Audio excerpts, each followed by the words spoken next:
Welcome back to The Edge. Hey, we've got content syndication partner guidance from Google. Marketers are getting a little help from Google Ads on how to connect with Gen Z. And it's a new app record. 100 million signups for Meta Threads in just days. You're listening to news from The Edge for the week of July 10th, 2023 here on Edge of the Web Radio. From the Edge of the Web studios, here's what we're looking at this week. All right, hey, this is Edge of the Web Radio. I'm your host, Aaron Sparks, owner of Site Strategics. Hey, jumping in here, we constantly give you some SEO and digital marketing news of the week, separate from our weekly interview series to get more news to you as quickly as possible. Although Morty shifted it over this time, I didn't. I was ready to go on Monday, guys. We're doing it on Tuesday because he had to do something. Be sure to check out everything over at edgeofthewebradio.com. I had to do the podcast that you're producing that we're paying you to produce. Oh, well, there's that. Yep. So win-win. It's a net for me. All right, fantastic. This is the Site Strategics Digital Marketing News Desk of Edge of the Web. We're proud to have Site Strategics as the continued sponsor of Edge of the Web. Very proud of our team here at Site. One of the top SEO companies in our region. We're constantly learning, thus this show. So if you're interested in what we can do for you, just give us a call at 877-736-4932 to learn a little bit more about us later on in the show. Joining me this week to get his share on the and his take on the news, at least one particular article. Move out of the way, Morty. We're going to bring in Barry Schwartz from Search Engine Roundtable. How about that? Nothing? Barry. I should leave now? No. You're right there. I just wanted to actually demote you for a second. Done. Barry, how you doing, sir? I'm good. Now that Morty's moved away, yeah, let's talk about this stuff. I'm this close to leaving the podcast and never coming back. He's literally on the trigger right there. And that's also Morty Oberstein, head of SEO branding at Wix. Morty, how's everything going over at Wix this week? I don't know. I'm leaving. Not Wix, the podcast. You're just leaving the podcast? It takes that little nudge, huh? Right I'm there. very sensitive. You got to get your emotions in check. I don't have any. You really need to pull it together, man. Come on. It was a last minute reference over to Barry, and again, I'm sorry. I'm happy. Like the former king of England, I'm happy to abdicate the throne and have Barry take it. Well, Barry, no. Oh wow. Well, Barry I'm gonna go marry my mistress and move to France. Does your wife know about this? Don't tell my wife. I wouldn't go to France, man. I really wouldn't. But Barry is an honorary member of Edge of the Web. We got to get a cap over to him or something, because every show for the last 10 years we've been talking about an article from Barry Schwartz. So we got to check out Barry over at searchengineroundtable.com. But we want to jump on to this article because it's really bouncing around right now. Over at Search Engine Roundtable, Google details SEO guidance for content syndication partners. So check this out. There's been a bit of a thread that Barry is corresponding with Danny Sullivan. He's Google Search Liaison. He posted a Twitter thread with slides from the presentation he prepared at an AOP event in London back in May around SEO and Google guidance about content syndication partners. Now, we've talked about this before, about other syndication partners outranking the original source of content. And we've heard about canonicalization and recommendations from Google. But there's also another recommendation that Google was giving to these organizations that have syndication partners. I'm going to let you drop the gaff there. Barry, what are they actually recommending right now to have partner relationships instruct them? Just to step back a little bit. Again, this is... it's weird for me to say not new, because Google went ahead and announced this literally 2 months ago, saying we do not recommend you use the canonical tag or cross-site canonical tag for syndicated content for news publishers. They said this literally over 2 months ago.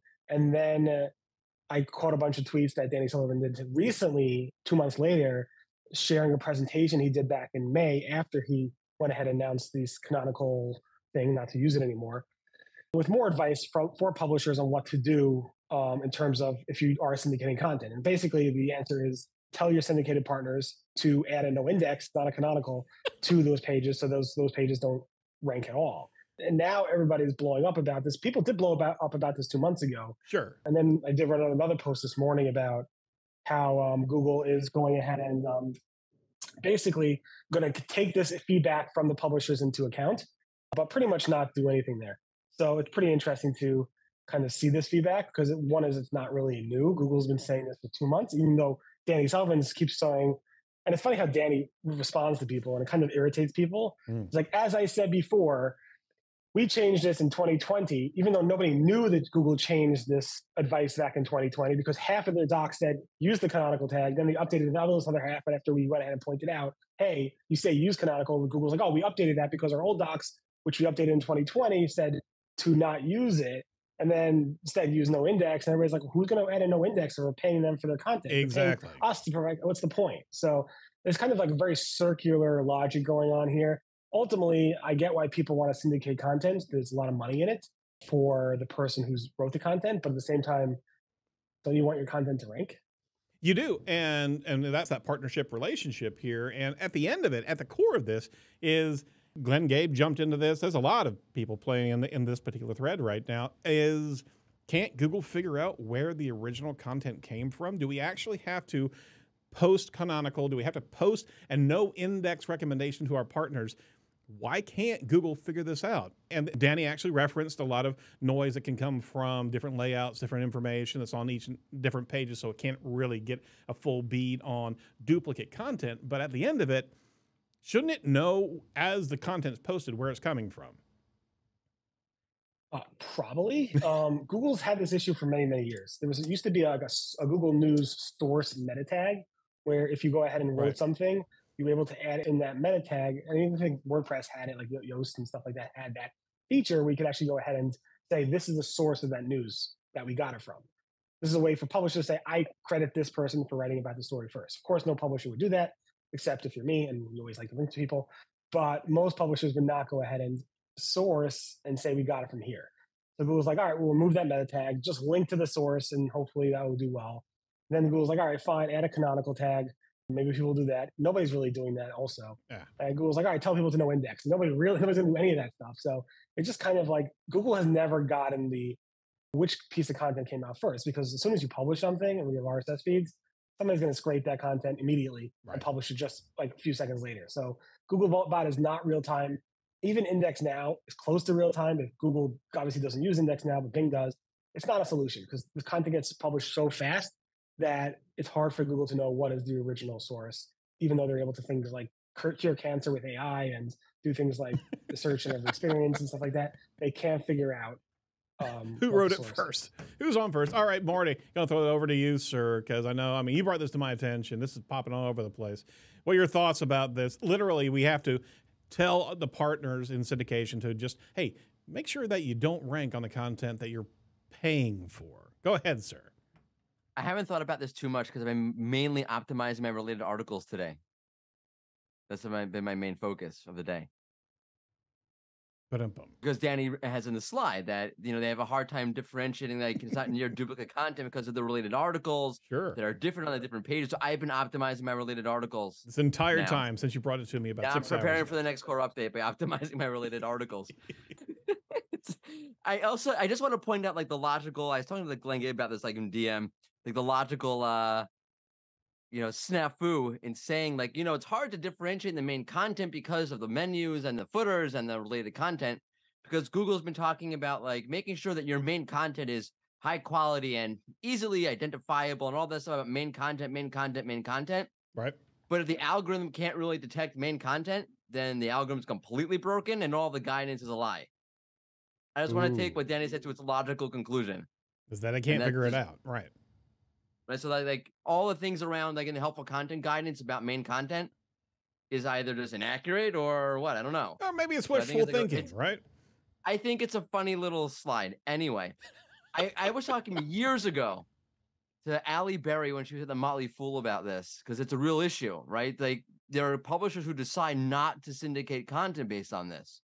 And it's like funny because asking for the publisher to put the canonical to point back to the original source is a big ask. Now you're asking for no index? Like, it's just amazing. Let me buy this from you, but I don't want to rank for it. Is that what you're saying? Right, but also, like, we were talking back then about, like, why not look at the timestamp? Like, if you go to CNN or ABC News, it doesn't have like, like I published a blog post. It's published on what's today's date? The 11th? Yeah. July 11th. It's July 11th at 1:31 p.m.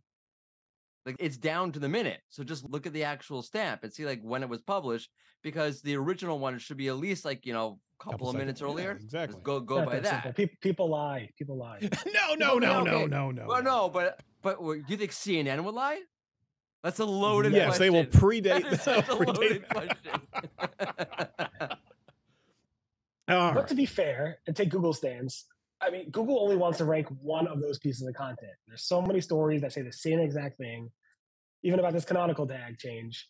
It wants to rank one. It doesn't want to rank all of them. So what does Google do? And they can't figure it out. So, they're being honest. I know many years ago when Danny first started at Google, he's like, we're going to get this first source thing figured out. I guess it's a bigger problem than we know. I mean, it's sometimes these problems are hard. It's huge. And at the core of that, what Morty is saying is you still have to give instructions to potentially all the syndicated partners to be able to make sure that it gets out of the way of your own content. And it sounds like they don't have everything screwed together correctly. That's just me being snarky. No, but I'll see you and raise you one. I do want to bring this up though. From Barry Schwartz over at SE Roundtable, Google, we have a bunch of original source detection algorithms from October 21st, 2016. What happened to those? Oh, geez. Exactly. They've been tackling this problem for a long time, and they keep failing, and it's embarrassing. You're right. I think Google should be embarrassed, but there it is. There's a soundbite. Thank you very much, Barry. Appreciate it. Barry, we want to be respectful for your time today. Newsbreak. Our site just got de-indexed. Yeah, for some odd reason, our site just went down. Amazing. Manual action. Well, that's another just got emails. I don't know what's going on. That's really happening. Google News has a big de-indexing bug right now that started last night, or actually started on June 21st. Nobody noticed it. Yeah. Google didn't confirm it until yesterday. I'm not sure if this is on the list of stories, but yeah, your site probably was de-indexed because Google was done. Nice. All right. That won't make it into the show notes. Barry, we want to be respectful for your time commitment. Thank you so much for jumping on today. I really do appreciate it, man. Thanks for having me. Absolutely. We'll hunt you down again sometime soon, right? See you on Twitter. See you on Twitter. All right. Thank you so much, sir. All right. Switching over to another article. That was so nice of him to join us, wasn't it, Morty? It is. Barry's a super sweetheart, by the way. Oh, like legit super sweetheart. Oh, that's so nice. I always wanted to write a book about like Barry Schwartz, the best person in SEO, and everybody else is second tier. Wow. Okay. No? Huh, not really. No, I don't think so. But you know what? The people that actually interrupt you during a sentence are probably the rudest people that could possibly be. You know what, Jacob? How's your arm feeling, by the way? Who would ever do that? All right. Knock, knock, knock, knock. Stop it. Google Ads launches new tool to help marketers connect with Gen Z. You gotta love this. I'm just gonna wear my boomer cloak right now, right? Jumping into this thing. This is awesome. Gen Z is rapidly becoming one of the largest online consumer groups, and so understanding what content engages them is crucial, says Nicola Agius over at Search Engine Land. So this is what they've done. Google has identified, they've launched Gen Z Music Lineup, a new tool that helps marketers better connect with young people, right? Gen Zers. So the paid-for feature is now available globally to assist advertisers who would like to increase their appeal to 18 to 24-year-olds. So they've actually rolled through this Gen Z music lineup that also provides marketers an opportunity to better connect with the Gen Z by actually assessing different music from different long-form and short-form applications, YouTube Shorts, as well as identifying any other trending music, and actually follows a particular series of steps. It goes through and understands, hey, what are you listening over there, young buck? You know what? We're going to use this data to package relevant music and videos into a lineup, and then it's going to serve the marketers the ability to actually run ads right next to that trending piece of music, whatever that is. It could be god-awful, but you know what? If you can be there in that moment where they're so appreciative of the music, then why not get an ad in there, right? What could go wrong? Now, am I sounding pretty crunchy and old right now? I was hoping you were going to lean into the voice a little bit more. What music are you listening to there, young man? Get off my lawn! Turn that music down! Any thoughts there, guys? Music is good. I like music. That was super. Does it work with old person music? Like I was listening, like I don't know, like Billy Joel. Like would it work?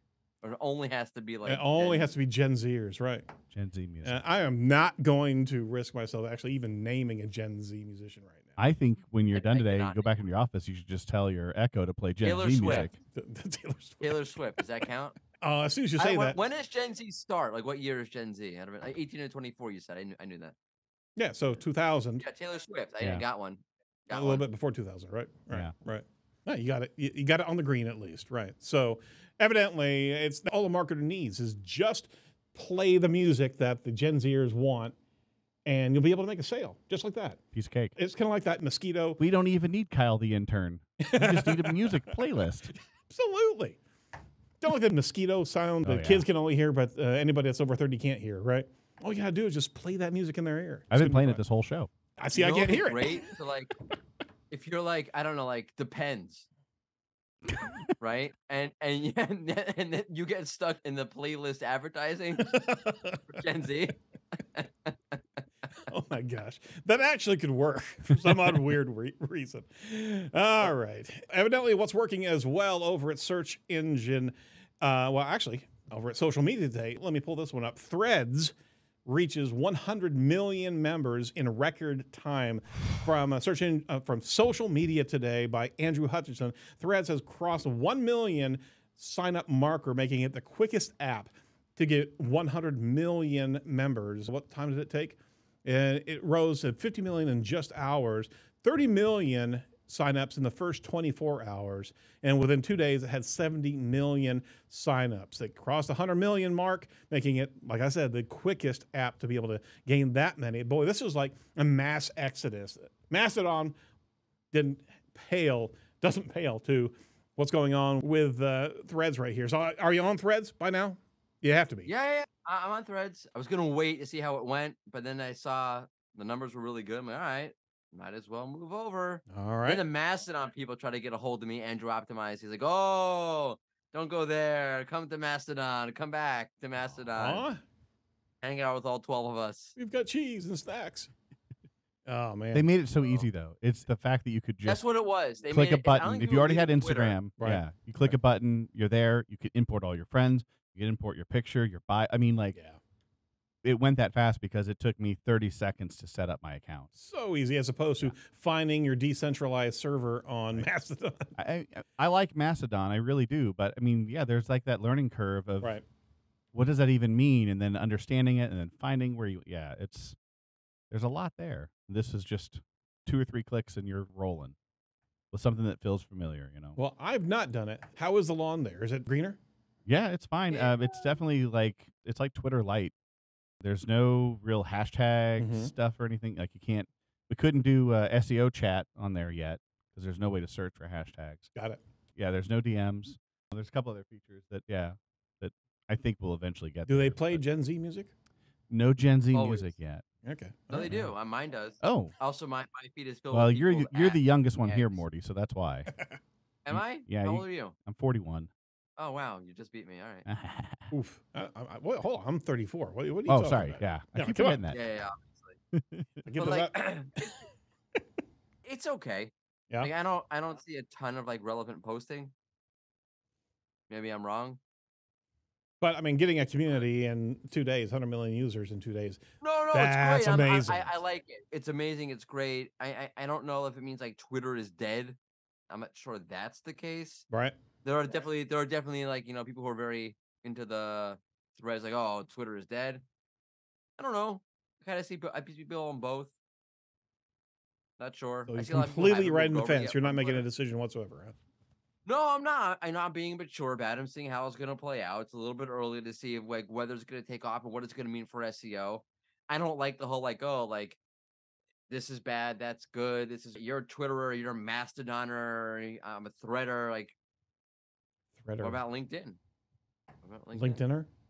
No. As long as you're not on Facebook, right? Yeah. Meta. It's good. It's like, the brands are there now. I see Ahrefs is in my feed now. Summers is in my feed now. There's a Wix post. Too early. But the news is how quickly it actually happened. What are you doing? All right. Hey, we Ignore me. I'm going to ignore you and go to our sponsor. We're proud to have Site Strategics as a continued sponsor of Edge of the Web, where our firm is 19 years old, a digital marketing firm here in Indianapolis, Indiana. Our core specialties are entity SEO, technical SEO, search engine marketing, social media marketing, website development, and conversion rate optimization, to say the least. Results-based marketing that actually works. We've also developed a unique omni-channel media marketing and content curation process here. From the studio, we've disciplined ourselves in an interview method process to be able to extract some fantastic concepts from your subject matter experts, be able to curate that, transcribe it, and be able to create some fantastic, helpful content that will serve us well in the new era of HCU. So if you're interested in what we can do for you, just give us a call over at 877-SEO for Web or 877-736-4932. We've got an honorary mention of a quick article that we had to kick out. Not going to go deep into it, but it was from Matt Southern. Google Analytics violates GDPR, says the Swedish Watchdog, and there is the Swedish Watchdog right there. It's an audio it's a podcast. Everybody look at the roof. Okay. Everyone look at your Spotify player. Spotify player, really? We're going to lead with the Swedish Watchdog. We really are, because man, that's awesome. And see the Swedish it's a dog. Yeah. I'm going to describe it. It's a dog wearing a hat in front of a clock. And he's got a watch around his neck and a watch on his hat. He's got a watch on his hat too. If Slash were a dog that liked time, is that a time traveling dog? Oh, my Swedish time. What does that have to do with Sweden, though? Well, he's got that Swedish disposition right there, right? What does that mean? What does that mean, Swedish? You want to elaborate? He's pretty. It's in cropped. You can't see all of his pocket knives, but he's set up. He's set up. I think he's going in a bad direction. You think so? I like that Swedish Watchdog. I think we should bring him back again and again and again, at the same time, every time.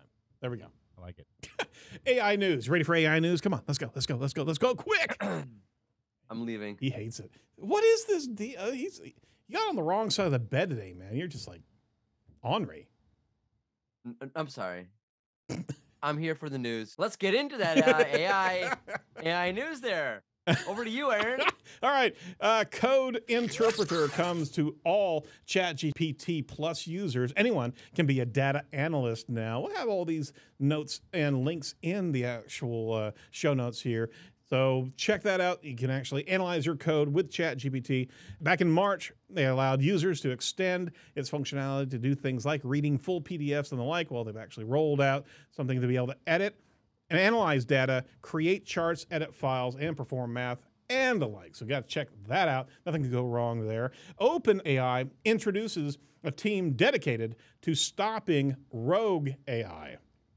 Now, you know why I do this, right? This is all just like a public service announcement. Check this out. Over at Artificial Intelligence News, OpenAI actually introduces a new team to actually jump in and be able to protect us from rogue AI. Sam Altman, CEO of OpenAI, the company behind the popular ChatGPT, as well as Jeffrey Hinton, so-called godfather of AI, expresses worries about the possibility of superintelligent AI surpassing human capabilities and causing catastrophic consequences for humanity. Yeah, so let's actually have a team, kind of like a special ops team, created by the founders of AI. It's like, oh, wow, we did that? Hold on a second. Let's fix this thing before it gets out of the box. Well, it's already out of the box, folks. Anybody? Guys, have any input on that whatsoever? Nothing? Nope. Seriously. Nothing. So I'm just beating a dead horse at this point in time. I'm beating a dead AI horse. All right, fine. To double down, triple down on this, Google calls for public discussion on AI use of web content. Last article here on that's a real story. Yeah, okay. It is a real story.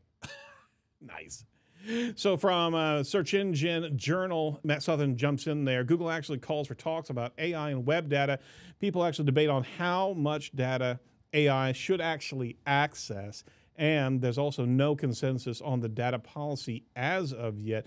The Google blog post actually reads, we believe everyone benefits from a vibrant content ecosystem. Key to that is web publishers having meaningful choice and control over their content and opportunities to derive value from participating in the web ecosystem. I've never heard more of a buzzwordy sentence than that right there. Yep. Yep. So we've always been able to block certain content from being accessed here. Google's actually inviting members of the web and AI communities, there they are again, including web publishers, academic civil society groups, and its partners to join a public discussion on developing new protocols and ethical guidelines. So you see what I'm talking about here? Everything's kind of converging, and everybody's having their own little discussion pools on, hey, look, that could be scary, and what should we do about it? So We don't know. We don't know. We have no idea. Perhaps we should have discussed it before they train them and the learning models on all of our content. You'd think Has that been the pushback from the community about this story. Well, that would have been the case. However, they went for the gold, man, and now I'm not picking on Google. I'm talking more about OpenAI. Yeah. What they do, like Google, right? You kind of know the rules of engagement. Unless you know index the content, it's kind of fair game. They're going to do what they do with it. They're always training stuff. They're always doing stuff. All right, fine. But OpenAI had no idea they even existed until like 3 months ago, yeah, right? Yeah, exactly. And this whole time they've been going around taking and scraping content, looking at content in ways that I, as a content creator, let's say, had never intended my content be used. So they're inherently bad actors in a way.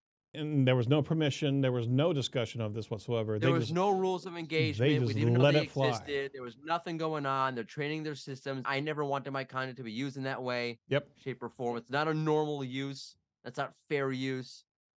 What are you doing? And now you're talking, not obviously not talking about, like, in this case, OpenAI, but now the web is coming around. All right, we got to figure this out. Little too late is the argument.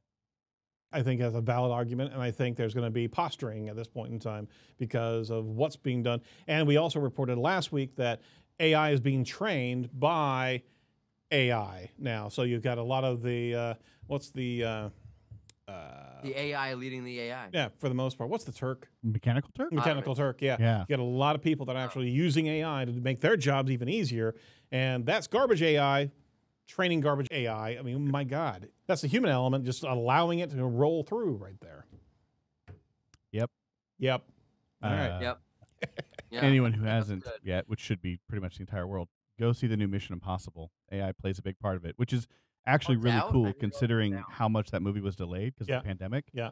That they shifted the entire narrative. No, I don't think they shifted it. I think this was the plan from the beginning, but it just seems so much more relevant now. Wow. And like, I get bothered by technology in movies sometimes. They do a really good job of like, this is believable. Like, cool. Scary. All right. Go see it. I will go see it. Not a big fan of Tom Cruise, but hey. I like the Mission Impossible stuff, but like I kind of feel like they're all the same at a certain point. Yeah. You've seen one, you've seen the other 20,000 of them. Yeah. Pretty much. Yeah. I don't even know if Tom Cruise is around anymore. I think he's AI. He could be. I honestly believe so. Hey, you know what's also an improvement? You can actually roll through on your website. You can actually use the good AI from Inlinks. Boy, that was a terrible segue for where we were.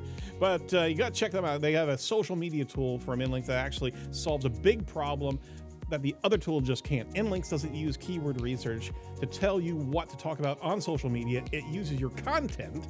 Inlinks starts planning a social media campaign by analyzing your current content on your website and creating a topical, relevant set of ideas to engage your audience and help build a valuable social media content plan.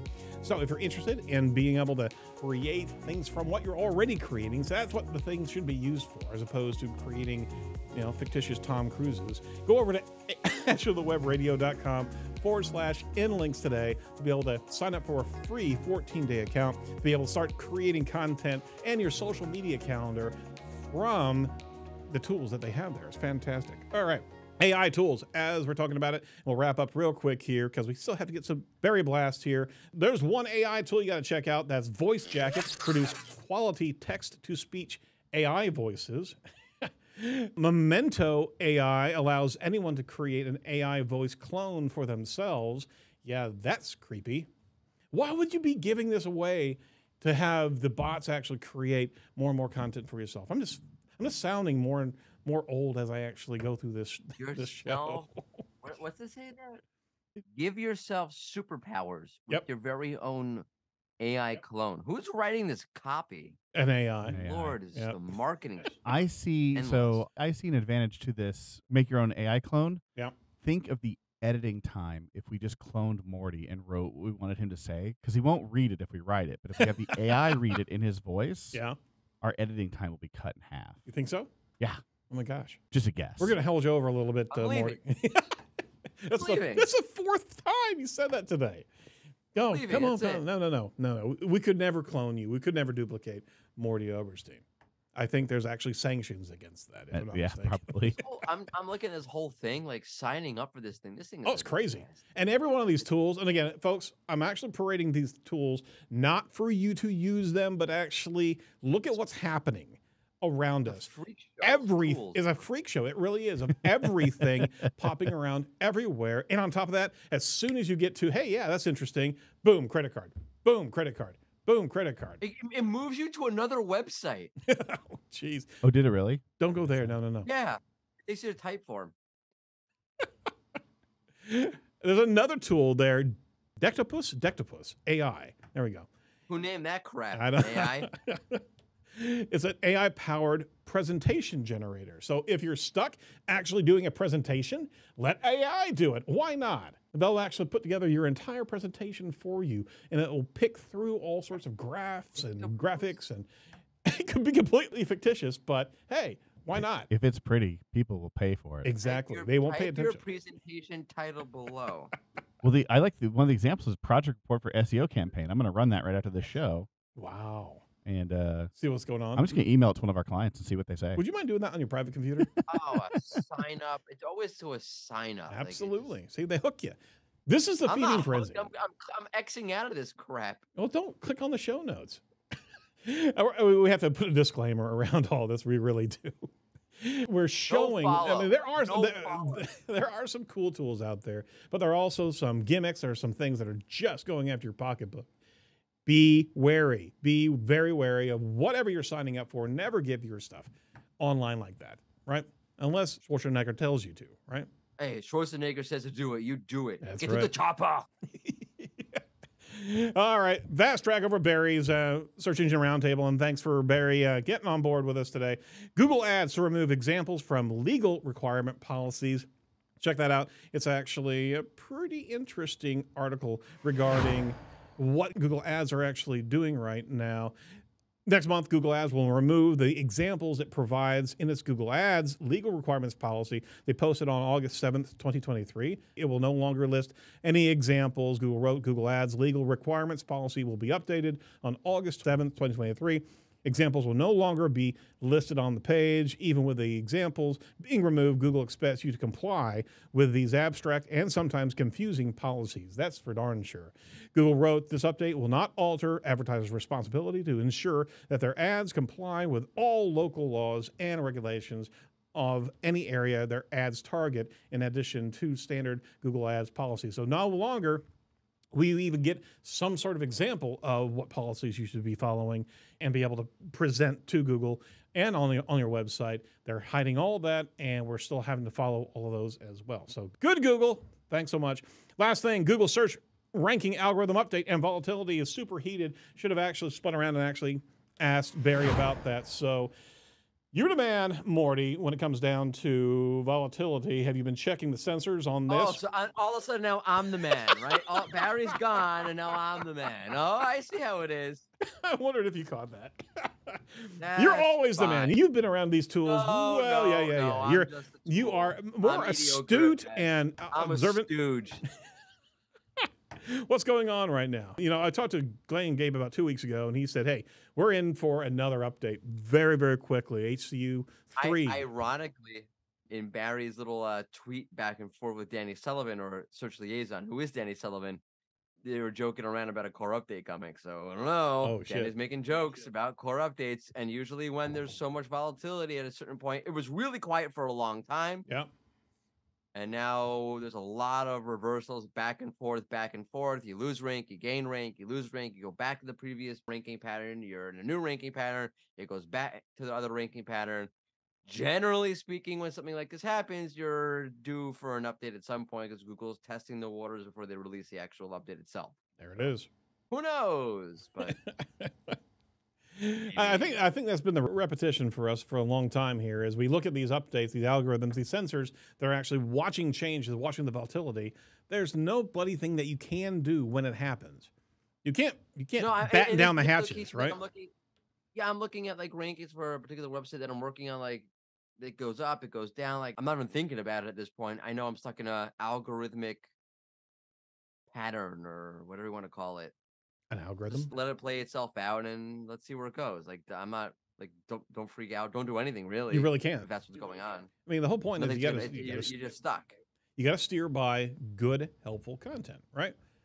I mean, you could see it. Like, I'm looking at the rankings for this website. It's like it goes up with the update when the weather trackers are warm, right? And they're showing increased volatility. This website goes up. When it stops, the website goes back to where it was before. When the ranking heats up again, it goes back up again. And then when it stops, it goes back down. When you see that the ranking patterns match the weather tools, right? The SEO weather tool that's what's going on. You're surfing. That's all you're doing at that point in time. Everything's changing. Yeah, hey, enjoy. I'm enjoying the boost in the meantime. Which website are we talking about? Is it Barry Sports Memes? That one did go up. I gotta pull that one up real quick. We got to check out Morty Oberstein ringtone. See how that's doing. We haven't played that one for a while. It's been a minute. I haven't seen that. Yo, you've seen it. Oh, you've seen it. We've all seen it. I'm back up to number 5 for Barry Schwartz SEO. All right. Hey, you know, we're coming after you. You know that? But are you number 1 for Barry Schwartz memes? You'd hope so. Obviously. There's no search volume for that. But Barry Schwartz SEO does have search volume. All right. Well, check us out. We're on the rise there. We're coming after you, man. If you look down around 15th, we've got a new entity card coming at you.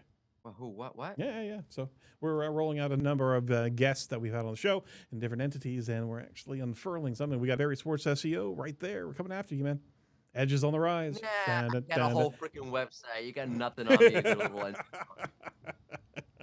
spent hours on this thing. I was like, what are you doing? I'm trolling Barry. I'm trolling you. Trolling Barry. That's not funny. No, it's not. All right. Hey, there's no SEO chat this week. What's up with that, man? Nope. AI. We're going to have AI host it, so show up and see what happens. Oh, my gosh. That would be funny. No, we're not doing that. You could spin that dial and see what's going on. Oh, my gosh. It would be fun. A break. Everyone needs a break. Everyone deserves a break once in a while. I do. Yeah, you know what? I'm actually getting a break next week. I'm out of town. I'm at Myrtle Beach. I got to host a podcast again? I didn't tell you, did I? Nope. Surprise. Surprise. We need you, Morty. We need you. It's not Barry. It's you, man. Next week? You're our best bud. Yeah, absolutely. Was that on? Whenever you want to do. All right, Morty, sidebar. What if I try to bring in an AI version of Aaron, but we don't tell him? I muted his headphones. He can't hear me right now. He thinks something's broken. What's going on? Bring in AI Aaron for the show. Oh, we should. That'd be great. Do the clone thing. Yeah, the clone thing. I'll make a superpowers version of Aaron. Yep. I'm doing this. Huh. Perfect. What's going on there, guys? No, hey. Sorry, Aaron. I hit a button there, and it looks like turn off your headphones. Sorry, interesting. Man. Yeah, weird. Nice. All right, that's it for the Edge. Thanks so much for listening. And I have no idea what's happening next week, so None at all. Who knows? No, neither did any of us. So, Morty, thanks for playing around. Appreciate it. And we'll be talking to you very soon. Make sure that you check out Serps Up, as it's dropping literally at the same time we are tomorrow. Or today, as you're listening to it. How about that? It's today. It's like right now. It's dropping right now. But don't listen to that until you're done with this. Yeah, they're probably done with it by now. Check out our first episode of a Glenn Gabe interview that we talked about. Ooh, that's spicy. That's good. Had some fun times. Oh, my gosh. Right. Talk about the harbinger of doom. We got some things to roll out from that interview. So check that out. Be sure to like, comment, and subscribe to our YouTube channel. Check out everything over at edgeofthewebradio.com. That's edgeofthewebradio.com. Hey, and if you're up for it, by this time, you know that you're addicted. You're here with us right now. Go to ratethispodcast.com/edge today. Give us let us know how we did on this show, amongst others, right? And if you like another show, let us know how we did on that, because that's how the algorithm is actually played inside of iTunes and the like. So from all of us over at The Edge, stay safe, stay well, and do not be a piece of cyber driftwood. We will talk to you next week, or maybe my super-powered alter ego. See, I heard it. No. Yes. Damn it. We're doing it anyway. Take care, guys. Bye-bye.